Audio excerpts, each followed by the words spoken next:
G'day guys, here we are at the number 28 framing mortise and tenon joint. This is probably the bread and butter of woodwork. This joint is used all the time in all sorts of different things. So let's get straight into drawing it. Let's see, what have we got? The base of it is 42 by 19 for this piece, and that's a 42 by 19 as well. Maybe we'll draw this white piece first. So let's go up on the red axis, hit the arrow keys. On the green axis here, and we'll go 19, 42, like that. Zoom in on that, and then we can push that 126 millimeters long. 6, enter. Okay, that's pretty good. I'll triple click on that and make it a component. Component 1, create, done. Fantastic. Now, I reckon it's probably safe to assume in this case, I think I was supposed to put a dimension in here, but I haven't, that this is perfectly centered in the material, just because it's a practice piece. So let's go into the component by double clicking. We'll get the dotted lines there, and we'll measure halfway. So if it's 126, we can type in half of that, which would be 63. Yeah, 63. That's about right. We can double check by measuring from the other way. 63, spot on. Cool. Now, if that piece is 42 millimeters wide, that's good. The mortise, we need to go half of that out this way, which is 21 millimeters, and half out the other way, 21 millimeters. There we go. Now, we need to go 6 millimeters in from this edge, as it says there.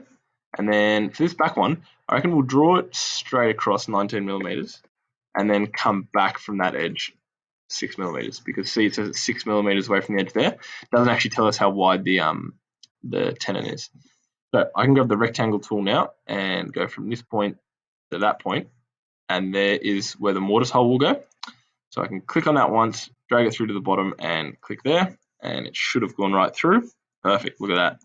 Okay, so this piece has the mortise in it. In a mortise and tenon joint, the hole, that part there, is called the mortise, and what we're going to draw next is called the tenon piece. Okay, to do that, I reckon the best way to do it would probably be, there's a few different ways we can go about it. We can go from here, that's 42 millimeters, continue on down 58, which would be 100.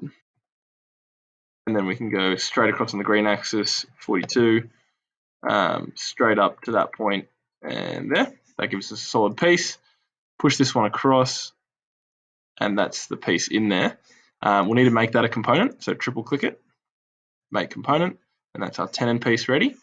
Now we can double click on that and start editing it. So we need to remove the opposite of what we removed on the last one. So the easiest way I reckon to do that would be grab the pencil tool, click from here, straight across, same on the back side, click from here, straight across to there, and then we've now separated that face and we can push it in to where the mortise hole is. So if I can click that and I'll just hover over that point there, that looks like it should be a perfect tenon going in and out. So grab the piece and have a look. Yep, look at that. That's exactly what we want our tenon to look like, right? Sometimes, hold on, I'll drop this up here so you can see. There are joints called like haunched mortise and tenons, stopped mortise and tenons and things like that, where a chunk might be missing, where the tenon doesn't actually go edge to edge.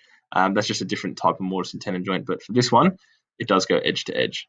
So we'll put that back in position. We will paint them both. We'll go light for the top, dark for the bottom, and look at that. That is a pretty good looking mortise and tenon joint. Okay, pretty easy. Let's delete our guides. We'll file, save, put it in the folder, number 28, framing mortise and tenon. There we go, easy peasy. So we'll go file new for the next one, and next we've got a framing bridle joint. Okay, quite similar to a mortise and tenon, used in different applications, but yeah, we'll discuss that in the next video. See you over there.